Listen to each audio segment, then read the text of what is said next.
podcast numéro 1. Pourquoi utiliser les cartes dans un jeu pédagogique? Salut, c'est Hugues. Bienvenue dans la fabrique du jeu pédagogique, le podcast d'Ago qui ouvre les jeux, regarde ce qu'il y a dedans et essaie ensuite de tout remonter sans laisser deux trois vis sur la table. Ici, on parle cartes, hasard, coopération, défis et autres moyens élaborés pour faire apprendre des adultes. Et pour ce premier épisode, on attaque avec un objet très discret, rectangulaire, parfois plastifié, et responsable d'un nombre considérable de règlements de compte familiaux. J'ai dénommé la carte. Alors vous avez probablement déjà utilisé des cartes en formation. Une question devant, une réponse derrière, on mélange, on pioche, et hop, c'est un premier stade, mais on peut aller vraiment plus loin. Et même la carte devient vraiment intéressante quand elle ne contient pas seulement une information, comme dans ce cas-là, mais qu'elle oblige à faire quelque chose. Choisir, renoncer, anticiper, combiner ou ruiner avec élégance la stratégie d'un collègue. Prenons une formation de formateur hypothétique. Les participants doivent concevoir une séance pour un groupe d'adultes particulièrement hétérogène, voire pire. Ils disposent de cartes représentant des méthodes pédagogiques, des ressources, des profils d'apprenants et des contraintes. Même contenu. Mais selon la mécanique choisie, pas du tout la même expérience. Prenons par exemple la première mécanique dont je vais vous parler, le hand management, ou en français, la gestion de main.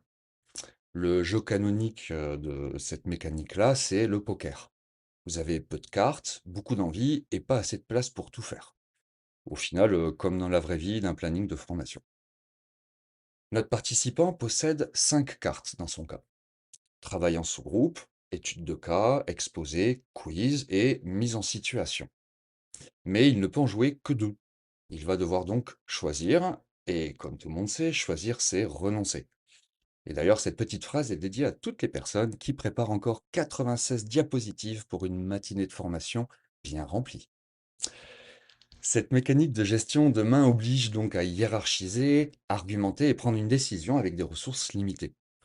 Le jeu vient, dans ce cas, et par l'intermédiaire des cartes, fabriquer le problème pédagogique à résoudre. Deuxième mécanique dont je voudrais vous parler, c'est les multi-use cards ou cartes à usage multiple. Typiquement, une même carte peut servir de plusieurs façons. Le tarot nous a déjà familiarisés avec des cartes qui possèdent des statuts particuliers, comme les atouts qui coupent les couleurs, ou le petit qu'il faut bien placer pour rafler la mise.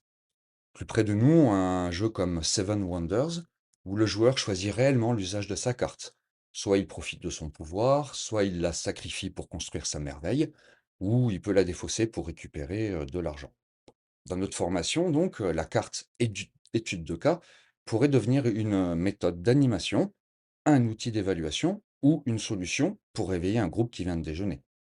La bonne réponse n'est plus écrite sur la carte, elle dépend donc du contexte. Et c'est finalement assez proche de la vraie vie pédagogique.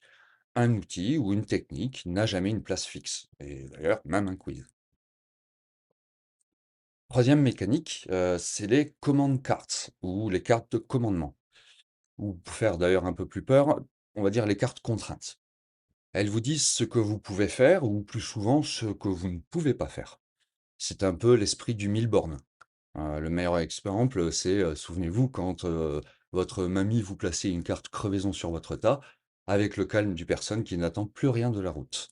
Et ben, dans notre formation, une carte, contrainte pourrait annoncer, par exemple: «Aucun outil numérique» ou, «Les participants doivent travailler en autonomie» ou encore: «Vous n'avez que 20 minutes».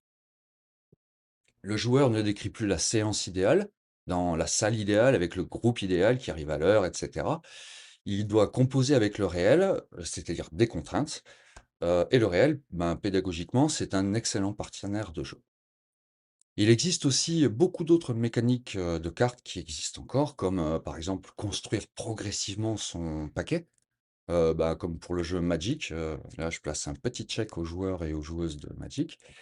Choisir dans une offre de cartes visibles, comme pour Anabi, où vous avez le choix d'aider ou de donner des indices à vos, compagnons de jeu.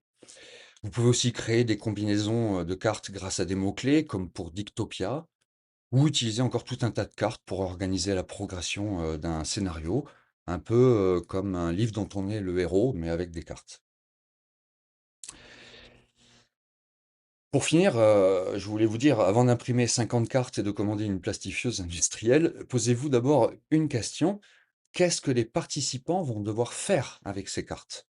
Est-ce qu'ils vont devoir choisir, anticiper, combiner, renoncer, argumenter, s'adapter? Et c'est donc l'action demandée qui transforme un morceau de carton en mécanique de jeu. Et donc une mécanique de jeu en véritable situation d'apprentissage. Dans les prochains épisodes, nous parlerons du hasard, cette chose que tous les formateurs adorent, bien sûr, sauf lorsque d'ailleurs ils décident d'interroger quelqu'un au hasard, puis de l'espace, des déplacements et d'autres manières de mettre la pédagogie en mouvement par des mécaniques de jeu.